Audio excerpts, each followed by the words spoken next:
Shalom, Bapak Ibu Saudara, selamat malam. Kiranya kasih Tuhan, damai sejahtera Tuhan, dan sukacita Tuhan melimpah dalam kehidupan kita, pribadi lepas pribadi. Puji Tuhan, renungan malam pada hari ini, saya beri tema, Dewasa Rohani Harus Ada Bukti. Yang terambil dalam Ibrani, pasal yang kelima, ayat yang ke-11 sampai ayat yang ke-14. Tapi pada malam hari ini, kita akan fokus pada ayat yang ke-14.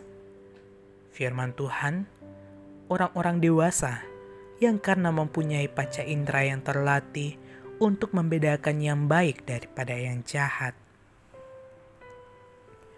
Jangan pernah menganggap diri sudah mencapai kedewasaan rohani apabila di dalam praktek hidup keseharian tak ada bukti yang bisa dilihat dan dirasakan oleh orang lain. Sebab kekristenan itu bukan sekedar teori, tapi yang terutama adalah praktik hidup.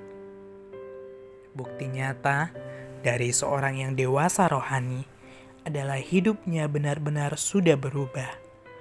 Maksud saya, ke arah yang baik dan benar. Dan semakin giat di dalam Tuhan, rohnya selalu menyala-nyala dalam melayani Tuhan. Dalam Roma pasal yang ke-12 ayat yang ke-11 berkata, "Janganlah hendaknya kerajinanmu kendor, biarlah rohmu menyala-nyala dan layanilah Tuhan." Seorang yang dewasa rohani, arah pandangannya senantiasa tertuju kepada Tuhan. Ia tidak mudah terpengaruh oleh keadaan atau situasi karena ia sudah memiliki panca indera yang terlatih.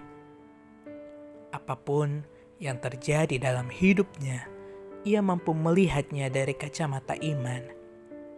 Ia percaya bahwa segala sesuatu yang terjadi dalam hidupnya pasti mendatangkan kebaikan sehingga ia tetap bisa mengucap syukur dalam segala hal kepada Tuhan. Jauh berbeda dengan kanak-kanak rohani yang karena kerohaniannya masih suam-suam kuku, mudah sekali goyah dan terombang-ambing oleh situasi.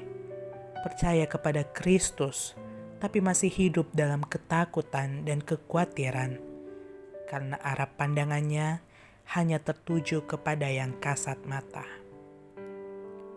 Orang yang dewasa rohani tidak lagi hidup menurut keinginan dagingnya, tapi hidup dalam pimpinan Roh Kudus karena sadar bahwa ia dalam 1 Petrus pasal yang pertama ayat yang ke-18 sampai ayat yang ke-19 berkata, "Telah ditebus dari cara hidupmu yang sia-sia yang kamu warisi dari nenek moyangmu itu, bukan dengan barang yang fana, bukan pula dengan perak atau emas, melainkan dengan darah yang mahal, yaitu darah Kristus yang sama seperti darah anak domba yang tak bernoda dan tak bercacat."